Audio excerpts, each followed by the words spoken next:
بسم اللہ الرحمن الرحیم۔ السلام علیکم۔ میری بیوی روز رات کو مجھ سے گوشت منگواتی، لیکن صبح تک نہ جانے وہ سارا گوشت کدھر چلا جاتا۔ جب میں اسے پوچھتا تو وہ کہتی وہ تو بلی کھا گئی ہے۔ وہ جب صبح اٹھتی تو یوں لگتی جیسے کوئی 18 سال کی لڑکی ہو۔ ایک دن میں لیٹا ہوا تھا کہ میری بیوی کو لگا کہ میں سو گیا۔ وہ اٹھ کر باہر گئی، میں بھی اس کے پیچھے گیا، پر کچن کا منظر دیکھ کر میری جان نکل گئی۔ میرا نام شمس ہے۔ میرے ابو کا بچپن میں ہی انتقال ہو گیا تھا۔ جب میری عمر 25 سال کی ہوئی تو میری امی نے ایک دن مجھ سے بہت ہی عجیب بات کہی، جسے سن کر میں کافی حیران ہو گیا تھا۔ میری امی نے مجھے کہا کہ وہ میری شادی کرنا چاہتی ہیں اور میرے لیے انہوں نے لڑکی بھی تلاش کر لی ہے۔ ایک دم سے یہ سب باتیں سن کر میں کافی الجھ سا گیا تھا، کیونکہ میں اس شادی کے لیے بالکل بھی تیار نہیں تھا۔ میں نے اپنی امی کو ہچکچاتے ہوئے منع کر دیا اور کہا کہ مجھے کچھ وقت چاہیے۔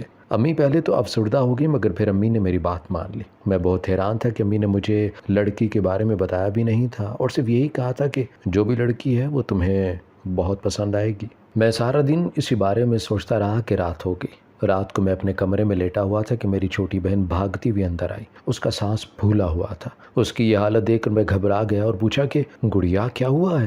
اس نے جو خبر مجھے سنائی وہ سن کر میری روح لرز گئی۔ میری چھوٹی بہن نے بتایا کہ امی کی طبیعت ایک دم سے بہت خراب ہو گئی ہے۔ میں ڈر گیا اور بھاگ کر اس کے ساتھ امی کے کمرے میں گیا تو وہاں امی زمین پر بے ہوش پڑی تھی۔ یہ دیکھ کر میرے پیروں تلے سے زمین نکل گئی۔ میں امی امی پکارتے ہوئے امی کو جھنجھوڑتا رہا، مگر امی خاموش رہیں۔ میری بڑی بہن نے جلدی سے ایمبولنس کو کال میں لائی اور تھوڑی دیر میں ایمبولنس آ گئی۔ میں اور بڑی بہن امی کو لے کر ہاسپٹل چلے گئے۔ ڈاکٹر نے میری امی کا معائنہ کیا اور بتایا کہ میری امی کو دل کا دورہ پڑا ہے۔ صبح میری امی کی طبیعت تھوڑی بہتر ہو گئی۔ ڈاکٹر نے ہمیں کہا تھا کہ ہم امی کو پریشانی یا ٹینشن نہیں دیں گے، کیونکہ ان کو پھر سے دل کا دورہ بھی پڑ سکتا ہے۔ ہم سب امی کی خدمت کرنے لگے۔ پھر ایک دم امی نے میرے سر پر ہاتھ رکھا اور کہنے لگی کہ بیٹا، میری زندگی نہ جانے کتنی باقی ہے، میری حالت ٹھیک نہیں ہے، میں چاہتی ہوں تم میرے مرنے سے پہلے ہی شادی کر لو۔ میں تمہیں شادی شدہ دیکھ کر چین سے مرنا چاہتی ہوں۔ اب تو انکار کرنے کا سوال ہی پیدا نہیں ہوتا تھا۔ میں نے اس بات میں سر ہلا دیا۔ پھر امی بولی کہ بیٹا، تم اس لڑکی سے شادی کرو گے جس کا میں نے تم سے کہا تھا۔ میں نے ہاں کر دی اور پھر اس رات ہاسپٹل میں ہم سے ملنے ایک لڑکی آئی تھی جس نے نقاب کر رکھا تھا۔ پھر امی نے ایک مولوی صاحب کو بھی بلایا اور یوں ہاسپٹل میں میرا اس نقاب والی لڑکی سے نکاح کروا دیا گیا۔ نکاح کے بعد امی نے مجھے کہا کہ اپنی بیوی کو لے کر گھر چلے جاؤ اور تمہاری بہنیں میرے پاس ہاسپٹل رک جائیں گی۔ میں شادی سے خوش تو نہیں تھا، لیکن اپنی بیوی کا چہرہ دیکھنے کے لیے بہت بے تاب تھا۔ میری بہنیں امی کے پاس رک گئیں اور ہم گھر آ گئے۔ میری بیوی گھونگھٹ اوڑے بیٹھی تھی۔ جب میں کمرے میں پہنچا اور مسکراتے ہوئے جو ہی اس کا گھونگھٹ اٹھایا تو اس کا چہرہ دیکھ کر میرے پیروں تلے سے زمین نکل گئی۔ میرے سامنے جو میری بیوی بیٹھی تھی وہ عمر میں مجھ سے تقریباً 5 سال بڑی تھی۔ میں 25 سال کا نوجوان لڑکا اور وہ 30 سال کی تھی۔ نہ تو وہ اتنی خوبصورت تھی کہ میں دیکھتا رہ جاتا اور نہ ہی وہ اتنی بد شکل تھی کہ بس قبول صورت سی سانولے رنگ کی تھی۔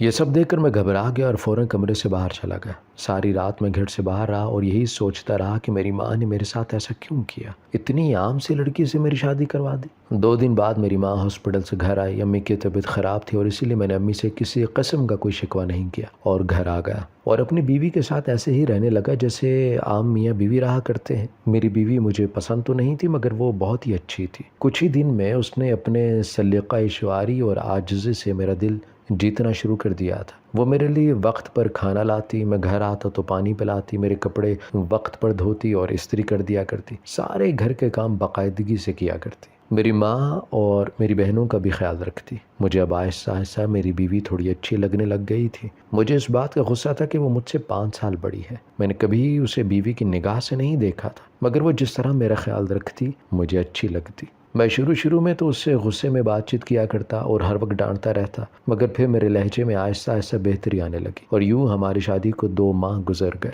اب وقت گزرنے لگ گیا تھا۔ ایک دن میں سویا ہوا تھا، جب مجھے رونے کی آواز آئی تو میں حیران رہ گیا۔ یہ آواز باتھ روم سے آ رہی تھی۔ میں پریشان تھا کہ رات کے اس وقت باتھ روم میں کون رو رہا ہے۔ میں نے دروازے پر دستک دی تو تھوڑی دیر بعد میری بیوی باتھ روم سے باہر آ گئی۔ میں نے اس سے پوچھا کہ اندر تم رو رہی تھی؟ تو کہنے لگی نہیں، میں تو نہیں رو رہی تھی، آپ کو کوئی غلط فہمی ہوئی ہوگی۔ لیکن مجھے یقین تھا کہ وہ سچ میں رو رہی تھی۔ ایسے ہی دن گزرتے جا رہے تھے کہ میں اپنی بیوی کو اکثر روتا ہوا دیکھا کرتا تھا اور جب اسے رونے کی وجہ پوچھتا تو وہ مجھے کچھ نہ بتاتی اور جھوٹ بولتی کہ میں نہیں رو رہی۔ یہ چیز مجھے بہت پریشان کرتی تھی کہ میری بیوی کیوں روتی ہے۔ میں یہ وجہ جاننا چاہتا تھا۔ ایک دن میں کام سے گھر واپس آیا تو میں نے دیکھا کہ میری آپا میری بیوی کو بہت ڈانٹ رہی ہے، اور صرف ڈانٹ نہیں رہی بلکہ تھپڑ بھی مارا ہے۔ یہ سارا منظر میں نے اپنی آنکھوں سے دیکھا تھا۔ آپا میری بیوی کو کہہ رہی تھی کہ تم منحوس ہو، تم جیسی بدصورت عورت کی وجہ سے ہمارا گھر برباد ہو گیا، ہمارے بھائی کو اور بھی خوبصورت لڑکی مل سکتی تھی۔ میں فوراً آپا سے بول پڑا کہ آپا آپ یہ سب کیا کر رہی ہیں، اور اس شادی میں اس کی کیا غلطی ہے؟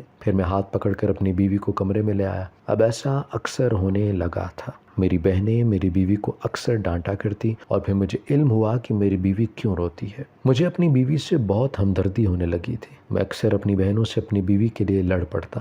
وقت ایسے ہی گزرتا چلا جا رہا تھا۔ میں اپنی بہنوں سے بیوی کے لیے لڑتا تو وہ میری بیوی کے خلاف باتیں کر کے میرا دماغ واش کرتی۔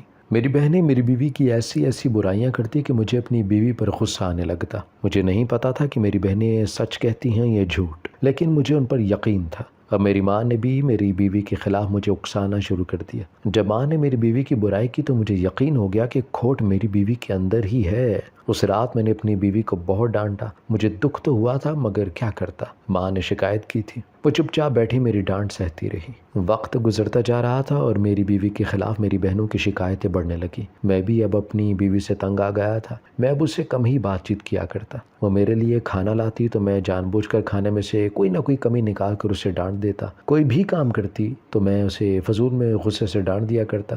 مختصر یہ کہ میں اپنی بیوی سے اب تنگ آ گیا تھا۔ ایک دن میری آپی میرے پاس آئی اور انہوں نے آ کر مجھ سے بہت ہی عجیب بات کی، جسے سن کر مجھ پر سخت طاری ہو گیا۔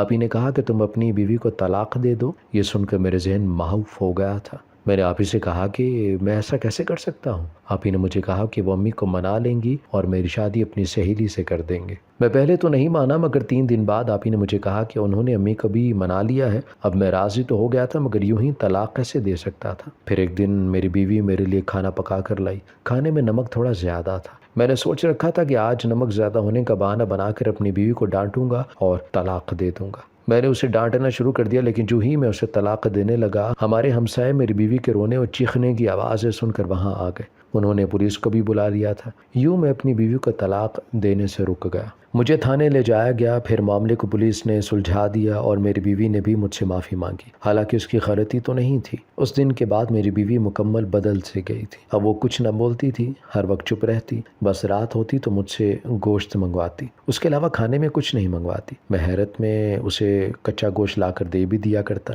میں نے قصاب سے صاف بوٹیاں چن چن کر رکھنے کو کہا اور پھر شاپر میں پیک کروا کر گھر چلا گیا۔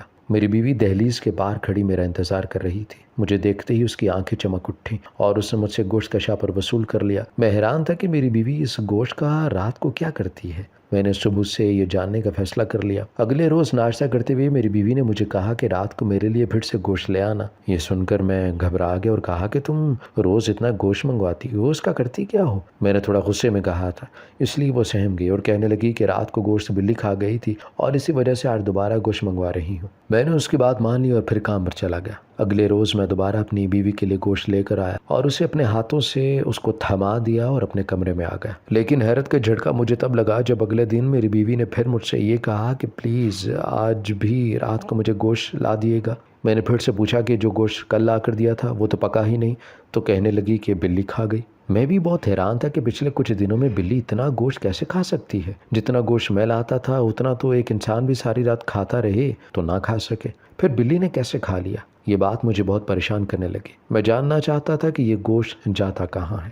2 سے 3 بار میں نے یہ بات اپنی بیوی سے بھی پوچھی مگر اس نے ہمیشہ یہی بات کہی کہ بلی گوشت کھا گئی۔ اس سب کو اب عرصہ گزرنے لگا تھا اور میں لگاتار روز اپنی بیوی کو گوشت لا کر دیتا اور وہ گوشت غائب ہو جاتا۔ میری امی اور بہنیں بھی اس چیز کا مشاہدہ کرتی۔ میری آپی مجھ سے پوچھتی کہ تم روز گوشت لاتے ہو، تمہاری بیوی اس کا کیا کرتی ہے؟ میں افسردگی میں کہتا کہ آپی مجھے نہیں پتا، بس وہ روز یہی کہتی ہے کہ بلی کھا جاتی ہے گوشت۔ میری اس بات کو میری آپی نے سر پر سوار کر لیا اور ٹھان لیا تھا کہ وہ اس بلی کے راز کو فاش کر کے ہی رہے گی۔ میری آپی نے میری بیوی پر کڑی نظر رکھ لی کیونکہ میری آپا کو میری بیوی پر عجیب طرح کا شک ہو گیا تھا۔ اب میرا رویہ میری بیوی کے ساتھ بہتر ہونے لگا تھا۔ میں اب اسے ڈانٹتا نہیں تھا، اس کا خیال رکھتا اور خود اپنی خوشی سے روز رات کو گوشت لا کر دیتا۔ میری ماں اور بہنیں اب اگر میری بیوی کے خلاف کچھ بھی کہتی ہیں تو مجھے فرق نہیں پڑتا، میں ان کی کسی بھی بات پر یقین نہیں کرتا۔ میری بہنیں بھی اس بات پر حیران تھی کہ اس کو ایک دم کیا ہو گیا ہے اور یہ اچانک کیسے اپنی بیوی کے غلام بن گیا۔ مجھے بھی اندازہ نہیں تھا کہ میرے ساتھ ہو کیا رہا ہے۔ مجھے اب اپنی بیوی سے اپنائیت ہونے لگی تھی، اس کے ساتھ رہنا،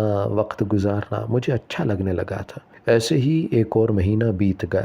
میری بیوی کے بارے میں میرا نظریہ اب بدلنے لگا تھا۔ وہ جب بھی صبح جاگتی تو مجھے 18 سال کی لڑکی جیسی جوان لگا کرتی۔ مجھے اب اپنی بیوی بہت خوبصورت لگتی تھی، جیسے وہ پرستان کی پری ہو۔ میں بہت حیران ہوتا کہ اس حسین لڑکی کو میں مارا کرتا تھا۔ میں نے اپنی بیوی سے اپنے اعمال کی معافی بھی مانگی۔ اب ہر وقت بیوی کے پاس رہنے کو میرا دل کرتا۔ میں نہ صرف ہر وقت اس کے ساتھ رہتا بلکہ اس کی خدمت بھی کیا کرتا، اس کے لیے کھانا پکاتا اور اس کے سارے کام کرتا اور اسے کوئی کام نہ کرنے دیتا۔ میری بہنیں اور ماں سب سے بہت غصے میں آتی اور مجھے کھری کھری سنا دیتی، مگر میں ان سے لڑ پڑتا اور کہتا کہ اپنی بیوی کے بارے میں ایک لفظ بھی نہیں سنوں گا۔ میری ماں مجھے میرے بچپن کا واسطہ دیتی اور کہتی کہ اس وقت کو یاد کرو جب تمہارا باپ تم چاروں بہن بھائیوں کو اس دنیا میں اکیلا چھوڑ کر چلا گیا تھا، تب میں نے تم سب کو اپنے خون پسینے کی کمائی سے کھلایا پلایا ہے اور آج تم اپنی ماں کے مقابل کھڑے ہو گئے ہو۔ میں کہتا کہ امی کچھ بھی کہو مگر میری بیوی کو کوئی تکلیف نہ دو۔ اب بہنیں اور میری بیوی نے بہت سہ لیا ہے۔ ایسے ہی کئی دن گزرے جا رہے تھے۔ ایک دن میری آپی کو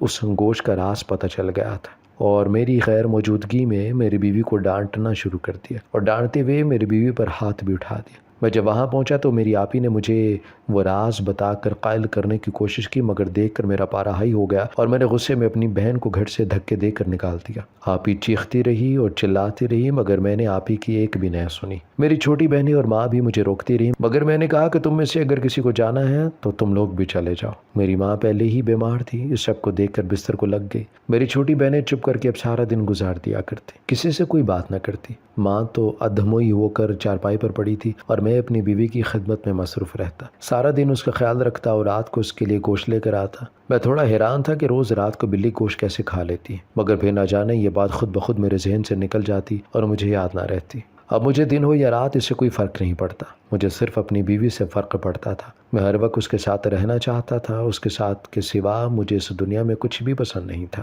نماز اور روزوں سے بھی اب میرا کوئی تعلق نہیں رہا تھا۔ شاید 1 سال ہو گیا تھا مجھے نماز پڑھے ہوئے۔ پھر ایک دن ایک عجیب واقعہ ہوا۔ میرا ایک دوست عالم دین تھا اور ایک دن وہ مجھ سے ملنے میری دکان پر آیا۔ بات چیت کے دوران نماز کا وقت ہو گیا تھا۔ میں نماز نہیں پڑھنے جانا چاہتا تھا مگر میرا دوست مجھے زبردستی نماز کے لیے لے گیا۔ آج کافی عرصے بعد نماز پڑھ کر مجھے بہت سکون ملا تھا۔ میں نے محسوس کیا تھا کہ اپنی بیوی سے ملنے کا جذبہ میرے دل میں قدرے کم ہو گیا ہے۔ اس رات میں نے دکان پر دیر تک کام کیا وگرنہ شام ہوتے ہی گھر آ جاتا۔ آج بھی جب میں گھر پہنچا تو میری بیوی ہمیشہ کی طرح میرا انتظار کر رہی تھی۔ میں نے گوشت کا تھیلا اسے پکڑایا اور آرام کرنے کے لیے کمرے میں چلا گیا۔ آج مجھے نیند بھی نہیں آ رہی تھی بلکہ اس بات کا احساس ہو رہا تھا کہ اپنی ماں اور بہنوں کے ساتھ میں نے کیسا سلوک کیا۔ یہی سب سوچتے ہوئے میں نے آنکھیں بند کر کے لیٹا رہا۔ پھر ایک عجیب واقعہ ہوا تھا۔ میری بیوی آدھی رات کے وقت بستر سے اٹھی اور مجھے باخور دیکھا۔ جب اسے یقین ہو گیا کہ میں سو رہا ہوں تو وہ بستر سے اٹھی اور کمرے سے باہر چلے گئی۔ میں بھی حیران تھا کہ میری بیوی کہاں جا رہی ہے۔ میں بھی بستر سے اٹھا اور اس کے پیچھے چلنے لگا۔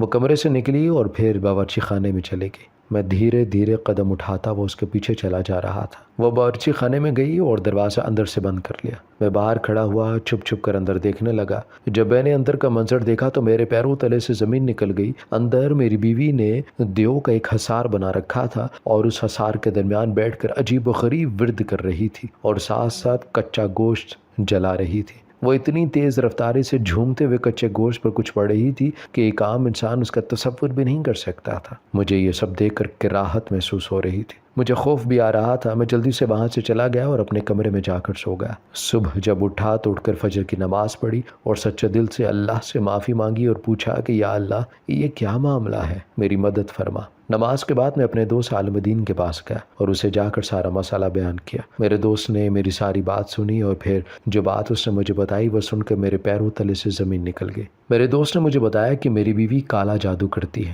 اور کسی اور پر نہیں مجھ پر ہی کرتی ہے۔ یہ سن کر میری جان نکل گئی۔ میں نے اپنے دوست سے پوچھا کہ تمہیں یقین ہے نا؟ تو اس نے کہا کہ ہاں مجھے پورا یقین ہے، تمہاری بیوی تم پر جادو کرتی ہے اور تمہیں اپنے حصار میں کرتی ہے۔ اس کالے جادو کی وجہ سے تم ہمیشہ اپنی بیوی کے بارے میں سوچتے رہتے ہو اور اپنی ماں بہن کے ساتھ برا سلوک کرتے ہو۔ یہ سب سن کر مجھے احساس ہونے لگا 1 سال سے جو کچھ ہو رہا تھا وہ سب میری بیوی کے اس کالے جادو کی وجہ سے ہو رہا تھا۔ میں نے یہ ساری بات اپنے دوست کو بتائی تو اس نے مجھے ایک پانی کی بوتل دی اور کہا کہ یہ پاک کلام والا دم کیا ہوا پانی ہے، اسے پیو، اس کے پینے سے تم پر کسی بھی جادو کا کوئی اثر نہیں ہوگا۔ اس کے علاوہ اس نے مجھے تاکید کی کہ 5 وقت کی نماز باقاعدگی سے ادا کرو، تم اپنی بیوی کے جادو سے محفوظ رہو گے۔ میں کافی حیران تھا، پانی کی بوتل لے کر اپنے گھر آ گیا۔ میں نے اب ساری نمازیں بھی پڑھنا شروع کر دی اور قرآن پاک کی تلاوت بھی شروع کر دی۔ میری بیوی کا جادو مجھ پر کم ہونے لگا تھا۔ میں اب روز رات کو اس کا پیچھا کرتا اور کچن میں جا کر دیکھتا کہ وہ کیا کرتی ہے۔ اس نے اپنے عمل کی مقدار بھی بڑھا دی تھی مگر میرا رب مجھے اس سے بچا رہا تھا۔ ایک دن میں اپنی ماں کے کمرے میں گیا جو بے سد پڑی تھی اور ماں سے بات کرنے کی کوشش کی۔ میری چھوٹی بہنوں نے مجھے ماں سے بات کرنے سے روک دیا۔ میں منت سماجت کرتا رہا تو میری ماں نے ہاتھ کا اشارہ کیا اور کہا کہ بات کرو۔ میں نے اپنی ماں کو ساری بات بتائی اور کہا کہ امی مجھے معاف کر دے۔ میری ماں نے کہا کہ بیٹا کاش میں تمہاری ماں نہ ہوتی تو تمہیں کبھی معاف نہ کرتی، لیکن میں تو تم سے ناراض ہوں ہی نہیں۔ میں امی کے گلے لگ گیا اور کہا کہ امی میں آپ ہی کو بھی گھر واپس لانا چاہتا ہوں۔ وہ کہاں ہیں؟ امی نے کہا کہ تمہاری آپ ہی کو بھی واپس لے آئیں گے۔ پھر میں نے امی سے کہا کہ آپ نے میری شادی اتنی بڑی عمر کی لڑکی سے کیوں کی؟ امی کہنے لگی کہ بیٹا تمہارے باپ کا ایک دوست تھا جس نے مرنے سے پہلے تمہارے باپ سے وعدہ کیا تھا کہ اس کی اکلوتی بیٹی کی شادی اپنے بیٹے سے کرے گا، اور یہی وجہ تھی کہ مجھے تمہارے باپ کے مرنے کے بعد اس وعدے کو پورا کرنا تھا اور اسی لڑکی سے تمہاری شادی بھی کرنا تھی، اور میں نے کر بھی دی۔ میں اپنی امی کے گلے لگ گیا اور کہنے لگا کہ میں نے یوں ہی فضول میں آپ کو غلط سمجھا۔ امی نے مجھے تھپکی دی اور میرے آنسو پونچھے اور کہا کہ کل ہم تمہاری بہن کو لینے جائیں گے۔ اس رات پھر سے میری بیوی رات کو باورچی خانے گئی اور میں معمول کے مطابق اس کے پیچھے گیا۔ میں اسے چھپ کر دیکھ رہا تھا مگر اس کی نظر مجھ پر پڑ گئی۔ مجھے دیکھتے ہی وہ زور زور سے چیخنے لگی اور پھر میرے قدموں میں آ کر گر گئی اور زار و قطار ہونے لگی اور کہنے لگی کہ میں نے تمہیں حاصل کرنے کے لیے اتنا سب کچھ برباد کر دیا۔ وہ چیخے جا رہی تھی، میں سب سے ڈر رہا تھا۔ میں نے جلدی سے پاک پانی اس پر پھینکا تو وہ بے ہوش ہو کر گر گئی۔ صبح میری بیوی کو ہوش آئی تو وہ رونے لگی اور پھر میں نے اسے پوچھا کہ اس نے یہ سب کیوں کیا تو وہ کہنے لگی کہ میں نے ہمیشہ زندگی اکیلے گزاری تھی، میرا باپ مجھے چھوٹے ہوتے ہی چھوڑ گیا تھا، ماں مر گئی اور شوہر کو بھی میں پسند نہیں آئی، میری نندیں اور ساس مجھ پر ظلم کرتی تھیں اور ان کا کرنا بھی بنتا تھا، کون برداشت کرتا لڑکے سے بڑی اس کی بیوی کو۔ میں ساس نند اور شوہر کے ظلم و ستم سے تنگ آ چکی تھی اور بہت پریشان رہتی۔ میری ایک سہیلی نے مجھے ایک عامل بابا کے پاس جانے کا مشورہ دیا۔ میں عامل بابا کے پاس گئی تو اس نے مجھے یہ عمل بتایا اور کہا کہ اس عمل سے تم اپنے شوہر کو قابو میں کر سکو گی، اور پھر میں نے یہی عمل شروع کر دیا۔ میرا شوہر میرا ہونے لگا تھا اور کافی دیر یہ سب چلتا رہا مگر پھر میرے ہاتھ سے یہ سب نکلنے لگا۔ میری بیوی رونے لگی اور سب سے معافی مانگنے لگی۔ میں نے اپنی بیوی کے آنسو پونچھے اور کہا کہ اس میں تمہاری نہیں بلکہ میری غلطی ہے۔ میں نے اپنی بیوی کو معاف کر دیا، میری امی اور بہنوں نے بھی میری بیوی کو معاف کر دیا۔ کچھ دن بعد میں اپنی آپی سے معافی مانگ کر اسے اپنے گھر لے آیا۔ اب میں اپنی بیوی سے نفرت نہیں کرتا بلکہ اسے دل سے قبول کر چکا ہوں۔ کاش میں یہ سب بہت پہلے سمجھ جاتا اور میری بیوی کو یہ قدم نہ اٹھانا پڑتا۔ ہماری ویڈیو اگر آپ کو پسند آئی ہے تو ضرور لائک کیجیے، اپنی رائے دینا چاہیں تو کمنٹس کیجیے، اچھی لگے تو شیئر کیجیے۔ اس کے ساتھ ساتھ اگر آپ نے ہمارا چینل سبسکرائب نہیں کیا تو ضرور کیجیے اور بیل آئیکن پر لازمی کلک کیجیے تاکہ ہماری ہر آنے والی ویڈیو آپ تک بر وقت پہنچ سکے۔